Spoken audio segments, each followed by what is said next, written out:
Tito Soto nagmakaawa sa palasyo para mapasama sa ticket ng administration at Ellie Buendia nag-react na sa gumaya sa kanya sa kalokalike ng It's Showtime. Yan at iba pa ang pag-uusapan natin ngayong araw ng Martes, September 10. Pero bago natin talakayan yan mga kaparokya, ay humihiling ako na pakisubscribe ang aking YouTube channel. Pakiclick ang bell icon para una kayong manotify sa mga bagong video na ilalabas ko.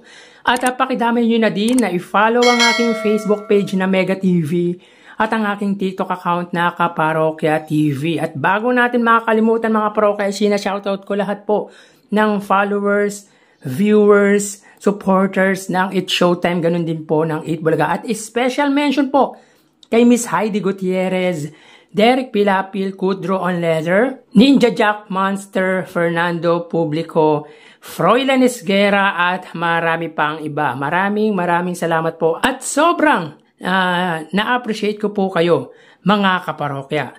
So yun nga mga parokya, unahin natin ang online viewership ng pre-primetime show na Family Feud at Will to Win para po sa kahapon nilang episode September 9, araw po yun ng Lunes.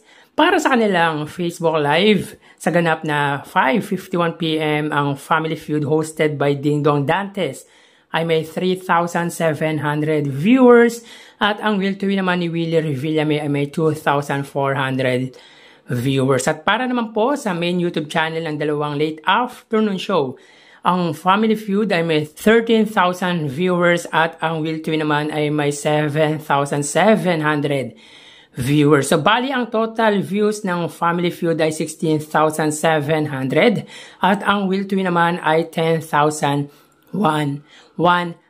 So dito hindi na-meet ng Will to Win ang 10,000 views ng kanilang main YouTube channel, but not bad on the part of them dahil umabot naman po ng 10,000 average views ang online ng Will to Win. Mapunta naman po tayo sa highest views na nakuha ng dalawang noontime show kahapon. Around 1:26 PM sa segment na Throwbacks, ang It's Showtime ay may 84,000 views at ang Eat Bulaga naman sa oras na 2:01 PM sa segment na Gimme 5, sila ay may 68,000 viewers. So dito hindi na-reach ang average views nila na 100,000 para po sa It's Showtime at 70,000 naman po sa Eat Bulaga. Siyempre hindi maganda ito dahil mostly ay nami-meet nila ang average views nila, but this time ay hindi. Anyway, nag-react na ang frontman ng bandang Eraserheads na si Ellie Buendia sa gumaya sa kanya sa kalokalike ng It's Showtime. Ayon sa kanyang post, taking a break from UAAP rehearsal and saw myself on Showtime. Credit to Kapamilya TV, hashtag Ellie Buendia, hashtag It's Showtime, hashtag kalokalike. So yun nga mga parokya, last Saturday ay naging guest sa opening ng UAAP ang bandang Eraserheads. Mga parokya, ito yung kauna-unahang opening ng UAAP na nag-guest sila ng isang malaking banda. At hindi po ito current band na talagang existing. Ito ay parang mga reunion na lang ang ginagawa ng bandang Eraserheads. So talagang big time ang UAAP dahil milyon ang ibabayad nila sa Eraserheads. Anyway mga parokya, parang UP po ang host ng UAAP ngayong taon.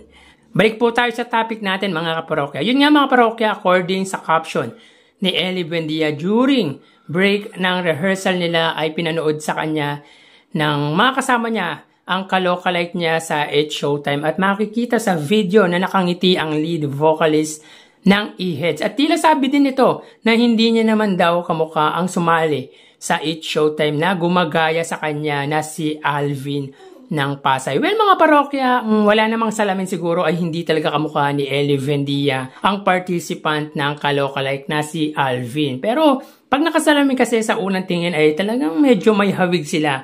Pero syempre yun yung natural reaction ni Ellie Buendia. Well mga parokya, marami din kasi nag-react sa naging reaction ni Ellie na puro negative. Ngunit kung mapapanood sa video ay nakangiti naman ito. Yan ang magiging reaction ng mga ginagaya nila. Tulad ni Billy Crawford na sabi niya sa gumaya sa kanya ay itigil na daw pero pabiro lang yun. Ganon din ang pwedeng maging reaction ni Ellie Buendia. Natuwa din naman siya actually mga kaparokya sa ginawa at sa sinabi ng impersonator nito. Kaya for me, it's a normal reaction lang yun na sabihin na hindi niya kamuka. Baka na-misinterpret lang ng iba ang naging reaction ng frontman ng Eraserheads. Samantala mapunta tayo sa inilabas na write-ups ng anti-TVJ na si Procnoy patungkol sa aspiring senador na nagmamakaawa sa palasyo para mapasama sa ticket ng administration. So basahin natin ang post nito mga kaparokya. Lumuhod at nagmakaawa. Sino itong lumuhod na nagmakaawa para lang maisama sa senatorial lineup? Ang siste, kumakabit, sumasabit itong trapo na to sa mga ganap ng gobyerno para mapansin. Bukod dyan, panay daw ang punta sa palasyo para magpakain o magbigay ng pagkain. Hindi nga daw pinapansin ito ng First Family dahil sa totoo lang, hanggang doon lang sila sa mga common areas ng palasyo. Tila matamis uli ang dila ng trapong ito at nangako ulit, kaya nasungkit ang gusto niyang mapasama sa ticket nila bilang isa lamang guest candidate. Yun nga mga parokya, as I checked sa mga comments, ay puro Tito Sotto ang pinatutungkulan dito. Well, wala namang pangalang tinutukoy sa write-ups na ito ng anti-TVJ. I don't think Tito Sotto would do this kasi sa survey pa lang, malakas na siya. 2 or 3 spot sa senatorial survey. And yet, may sarili siyang political party at sa pagkakaalam ko, siya ang chairman or president ng partidong yun.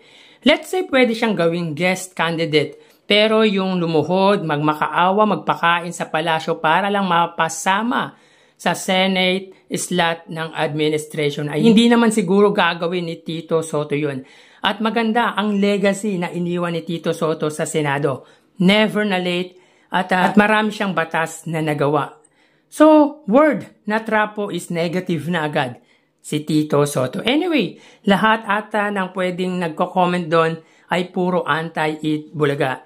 Kaya asahan nyo na puro negative comment ang mababasa natin doon. Anyway, kilala kaya ni Tito Sotto yon, yung pinatutungkulan ni Procnoy? O si Tito Sotto talaga ang pinatutungkulan nito para lang masira ang isa sa original host ng Eat Bulaga? Kayo mga parokya, ano masasabi nyo sa pahayag na ito ng anti-TVJ? Please comment down below. So hanggang dito na lang, mag-ingat po tayo palagi. Thank you and God bless.